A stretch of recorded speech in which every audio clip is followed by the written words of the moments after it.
two younger brothers and I were caught completely off guard. We had no idea. My dad had known he was gay since he was about 12, but he thought he could quash it down and hide it and pretend to be normal, whatever normal means. But one day he just couldn't take it anymore, and he broke, and he had to come out. And so he did, and he and my mom separated, and he moved out. Being a teenager was difficult enough without adding divorce on the side of gay. It was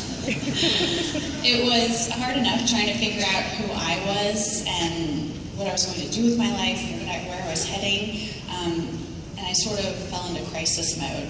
I began wondering if I could be gay too. I thought, you know, if my dad could pretend and hide for 30 plus years about who he was at his very core, then maybe I was phoning it in too. Maybe I was a lie. I questioned everything, everyone. I didn't know what was real anymore. I got very depressed and I started counseling.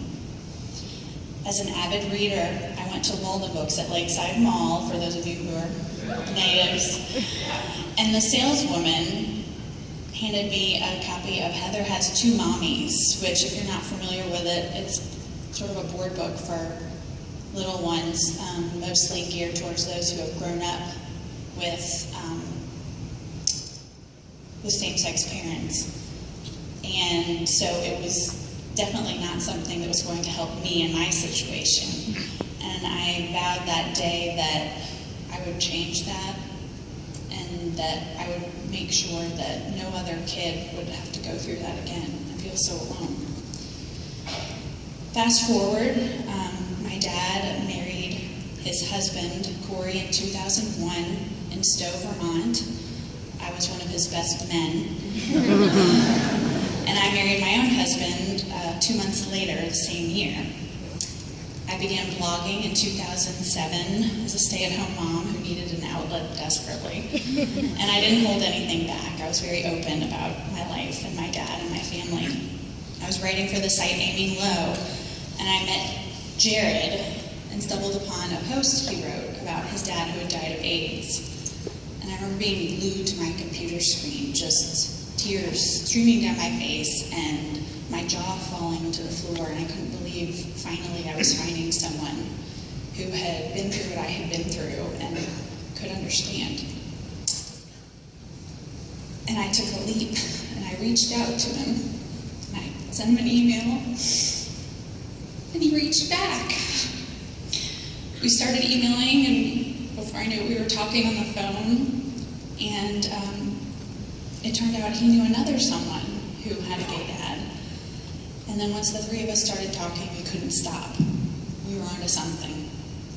On a whim, I decided to fly out to California with my dad to meet the two of them and go to Oakland Pride.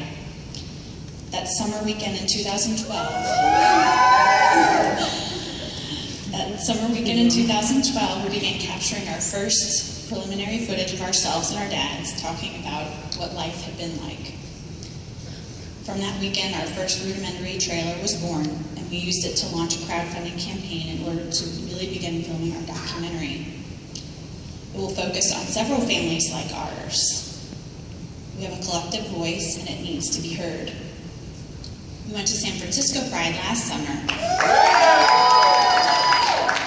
and interviewed several other adult kids, and not just those with gay dads either. We're not just about gay dads. We want to talk to all kinds of families, but people with gay moms too, or bisexual parents. We're about all of it. We're inclusive. So we named ourselves the Gay Dad Project because it's what we have in common, but we've interviewed lots of other people too. And our working title is A Different Kind of Divorce. We raised $20,000 with our Indiegogo campaign, but little did we know that money wouldn't be enough. Thank you. Wouldn't be enough to complete our project. We're now hoping to launch another campaign to get the funds to finish what we've started. And it's not always smooth sailing. I've been struggling lately, and my dad has been too. He sort of feels like his life is under a microscope. We've got a blog as well and social media outlets, and we're constantly sharing a lot about our lives, and so that can be difficult too. I've found that success for us lies in our transparency and letting others know who we are and just kind of putting our cards out on the table. We're honest and we're candid, and we fully admit we don't have all the answers. We just want to help other people. And the only way we know how to do that is by sharing our stories, reaching out to others who might be lonely and struggling and feel alone, just like I did. Success is about sharing your truths and bearing your soul and being raw and naked and vulnerable, and even to complete strangers. We're only human underneath everything.